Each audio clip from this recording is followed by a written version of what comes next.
உக்ரைனோட FP2 ட்ரோன்கள் இது கிட்டத்தட்ட பார்த்தோன்னா ஒரு க்ரூஸ் மிசைல் மாதிரி ஆக்ட் ஆகும். அண்ட் இதோட சில வேரியன்ட்ஸ் ஆனது ரொம்ப நேரத்துக்கு வானத்திலேயே இருந்து அதற்கப்புறமா ஒரு குறிப்பிட்ட இலக்கை நோக்கி சென்று தாக்குதல் நடத்தக்கூடிய வகையில் அமைந்திருக்கக்கூடிய ஒரு ட்ரோன் அமைப்புன்னு சொல்லலாம். ஸோ இது மிஷன் டைப்பை பொறுத்து அதற்கு ஏற்ற மாதிரியான வகையில் இருக்கக்கூடிய இந்த கேட்டகரி FP2 ட்ரோன் கேட்டகரியை உக்ரைனால் பயன்படுத்த முடியும். இந்த ட்ரோனோட மேனுஃபேக்சரிங் சைட் எங்கே இருக்குன்றது ரஷ்யாவுக்கு ரொம்ப முக்கியமான ஒரு இன்ஃபர்மேஷன். காரணம் என்னன்னா, ஃப்ரண்ட்லைனில் ஒரு நாளைக்கு ஒரு 1000 தாக்குதல் நடக்குதுன்னா அதில் குறைஞ்சபட்சம் ஒரு 100 தாக்குதலுக்காவது இந்த வகையான ட்ரோன்களை உக்ரைன் பயன்படுத்துறாங்க. இப்போ ரஷ்யாவுக்குள்ள நடக்கக்கூடிய தாக்குதல், ஒரு ரெஃபைனரி தாக்கப்படுது, இல்லை அதை தொடர்ந்து ரஷ்யாவோட ரொம்ப முக்கியமான இடங்கள் தாக்கப்படுதுன்னா அதுலேயும் இந்த ட்ரோன்களோட பங்கானது இருக்கும். அப்படி இருக்கப்போ இது எந்த அளவுக்கு கிரிட்டிக்கலான ஒரு ட்ரோனா உக்ரைனுக்கு மாறி இருக்கிறது தெரியும். அப்படி இருக்கக்கூடிய ட்ரோன்கள் அதை தயாரிக்கக்கூடிய தொழிற்சாலைன்னு இன்னைக்கு ரஷ்யா கம்ப்ளீட் டிஸ்ட்ரக்ஷனுக்குள்ளாகி இருக்காங்க. எவ்வளோ பெரிய ஒரு பிளாஸ்ட் இதில் உருவாயிருக்குன்னு பார்த்தோன்னா 4 இஸ்காந்தர் பாலிஸ்டிக் ஏவுகணைகள் நேரடியாக போய் அந்த தொழிற்சாலை தாக்குது. அதோட பிளாஸ்ட் ரேடியஸ்ன்றது கிட்டத்தட்ட ஒரு 300 மீட்டர் வரைக்கும் இருந்திருக்கலாம்னு சொல்றாங்க. ஸோ இதை பற்றின அத்தனை செய்திகளையும் இந்த ஒரு பதிவில் பார்த்துலாம். ஸோ வாங்க வீடியோக்குள்ள போயிடலாம். நான் உங்களுக்கு தம்புக் ஷரணும், டிபி ட்ரெண்டிங்ஸ்.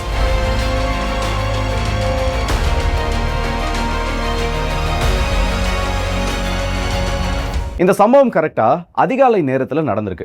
சரியா சொல்லணும்னா ஒரு 3 மணி அளவில் உக்ரைனில் ஏர் ரைட் அலாம்ன்றது ஆக்டிவேட் பண்ணப்படுது.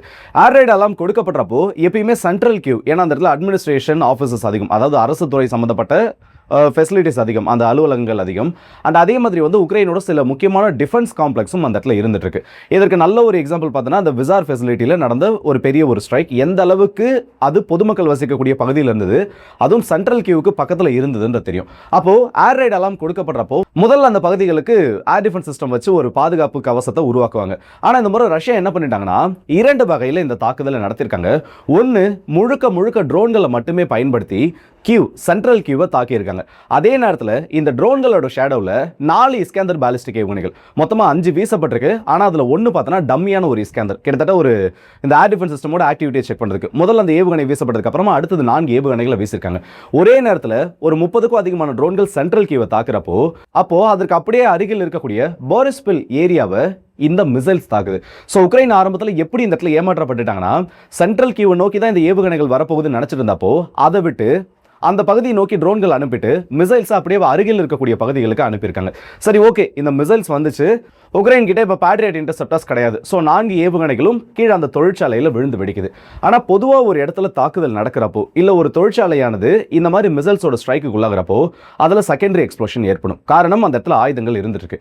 ஆனால் கிட்டத்தட்ட ஒரு அம்யூனிஷன் டிப்போ வெடிச்சா எந்த அளவுக்கு ஒரு பெரிய ஒரு பிளாஸ்ட் ரேடியஸ் அது உருவாக்குமோ. இந்த பிளாஸ்ட் ரேடியஸ்னா என்னன்னா, இப்போ ஒரு கீழே ஒரு வெடிக்கக்கூடிய ஒரு பொருள் இருக்கு, அது வெடிக்கிறப்போ எந்த அளவுக்கு அந்த தீப்பிழம்புகள் உருவாகுது, அதோட ஷாக் வேவ்ஸ் எந்த அளவுக்கு அருகில் இருக்கக்கூடிய அந்த கட்டிடங்கள் இல்லை பகுதிகளை எந்த அளவுக்கு அதோட ஷாக் வேவ்ஸ் டேமேஜ் பண்ணுறதுன்றதை இந்த பிளாஸ்ட் ரேடியஸ்னு சொல்லுவாங்க. இதில் பல்வேறு கட்டங்களாக பிரிக்கலாம். அந்த நெருப்பு மட்டும் தாக்கக்கூடிய இடம், இல்லை அதன் மூலமா ஏற்படக்கூடிய அதிர்வலைகளால் சேதம் ஏற்படக்கூடிய இடம், அந்த அதிர்வலைகள்னாலையும் சேதம் ஏற்படுறதுல ஜோன் 1 ஜோன் 2 இல்லைனா ஜோன் ரெட் அந்த மாதிரி பிரிப்பாங்க, எந்த அளவுக்கு டேமேஜ் ஏற்படும்.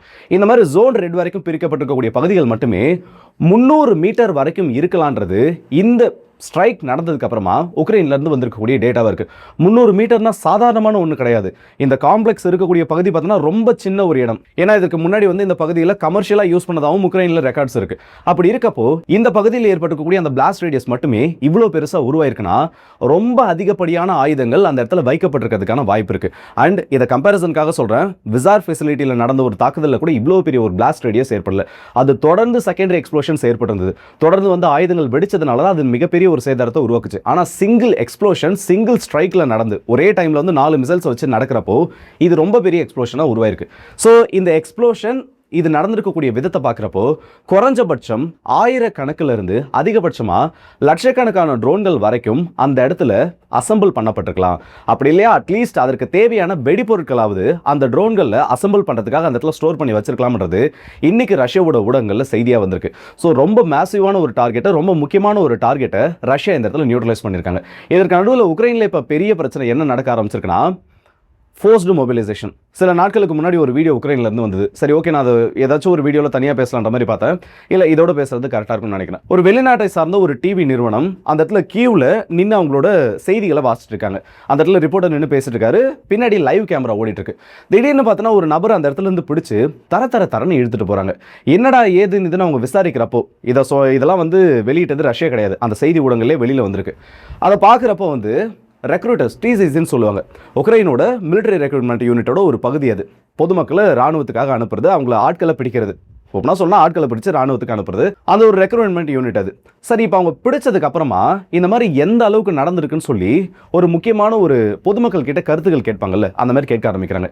இதில் இன்னும் அதிர்ச்சி தரக்கூடிய தகவல்கள், நிறைய பேர் வாலண்டியர்ஸாக வந்து ஃப்ரண்ட் லைனுக்கு அனுப்பப்பட்டு அவங்க எப்படியெல்லாம் அந்த இடத்துல இருந்து தப்பிச்சாங்கன்னு சொல்லி ரஷ்யாவில் போய் தஞ்சம் அடைஞ்சிருக்கக்கூடிய நபர்கள் அவங்களோட கருத்துக்களை இப்போ ஒவ்வொன்றா பதிவிட ஆரம்பிச்சிருக்காங்க. ஸோ பேசிக்காக உக்ரைனுக்குள்ள என்ன நடக்குதுன்னா, 18 வயசுக்கு மேலே இருக்கக்கூடிய நபர்கள் கண்டிப்பாக ராணுவத்தில் போய் சேர்ந்தாகணும். அதாவது வந்து நீங்கள் ஸ்டூடெண்ட்டு படிச்சுட்டு இருக்கீங்க, இந்த மாதிரி எந்த கேட்டகரியுமே இப்போ அவங்க பார்க்கறது கிடையாது. மார்ஷியல் இம்ப்ளிமெண்ட் பண்ணப்பட்டதுனால ராணுவத்தில் சேர்கிறதுக்கு தகுதியுடைய அத்தனை நபர்களும், இன்னும் சில இடத்துல வந்து இதை விட ஏஜ் லிமிட் கம்மியாக இருக்கவங்களையும் கொண்டு சேர்த்துட்டு இருக்கீங்கன்னு அது சம்மந்தப்பட்ட பல்வேறு சச்சரவுகளானது இந்த இடத்துல போயிட்டு இருக்கு. அப்படி இவங்களை கொண்டு போகிறவங்கள மிலிட்டரி ஸ்டைல் அகாடமிக்கு கொண்டு போகிறதுக்கு முன்னாடி ஒரு வாரத்திலிருந்து ஒரு மாதம் வரைக்கும் குறிப்பிட்ட சில பகுதிகள் அடைச்சி வைக்கப்படுவாங்களாம்.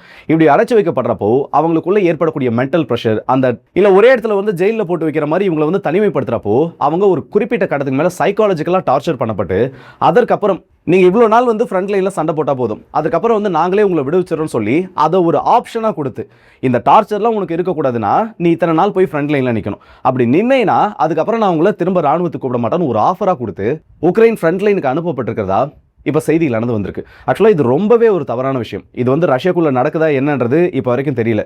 ஏன்னா ரஷ்யாவை பொறுத்த வரைக்கும் பணத்தை அதிகமாக கொடுத்து அவங்களை அனுப்பிடுறாங்க. நீ வந்து ராணுவத்துக்கு போறீன்னா உன் குடும்பத்துக்கு ஒரு வீடு, உன்னோட குழந்தைகள் படிக்கிறதுக்கு இவ்வளோ பணத்தை நான் கொடுத்துட்றேன், இல்லை சப்போஸ் நீ வந்து இறந்துட்டீங்கன்னா மாதம் உன் குடும்பத்துக்கு வந்து நான் இவ்வளோ பணத்தை கொடுத்துறேன்னு சொல்லி பணத்தை வச்சு அங்கே டீல் பண்ணிடுறாங்க. ஸோ அதில் வந்து இந்த அளவுக்கு பிரச்சனைகள் உருவாகுது. ஆனால் இன்னைக்கு உக்ரைன் இருக்கக்கூடிய நிலைமையில் இந்த ஃபோர்ஸ்டு மொபிலைசேஷன் இந்த அளவுக்கு நடக்குது. அதுவும் வந்து 1000 நபர்கள் இருந்த ஒரு ஏரியா, 1000 ஆண்கள் இருக்கக்கூடிய ஒரு ஏரியான்னு எடுத்தோம்னா, இன்னைக்கு இந்த ஃபோர்ஸ்டு மொபிலைசேஷன் நடப்பதின் காரணமாக அந்த இடத்துல வெறும் 100லிருந்து 150 ஆண்கள் மட்டுமே அந்த பகுதியில் இருக்கிறதாகவும் இந்த ஊடகங்களில் செய்தியானது வெளியில் வந்திருக்கு.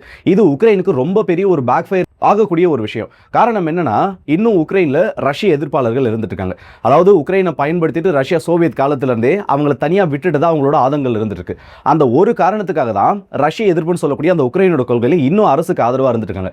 அப்படி இருக்கப்போ இந்த மாதிரி சரி ஓகே, நீ அரசுக்கு ஆதரவாக இருக்கல, நீ போய் ஃப்ரண்ட் லைனில் சண்டை போட்டு அவங்களை பிடிச்சி தள்ளி விட்டனா அரசுக்கு எதிராகவே அவங்க திரும்பக்கூடிய ஒரு சூழல் உருவாகும். இதுக்கு ரஷ்யாவே பரவாயில்ல, ரஷ்யாவுக்கு ஆதரவு கொடுக்கலாம்னு சொல்லக்கூடிய ஒரு நிலைமையில அவங்களை தள்ளப்படும். ஃபோர்ஸ்டு மொபிலைசேஷன் ரெண்டு சைட்லையும் நடக்குது. ஆனால் ரஷ்யாவில் நடக்கிற ஃபோர்ஸ்டு மொபிலைசேஷன்ல இது வரைக்கும் இந்த மாதிரி பிரச்சனைகள் வெளியில வரல.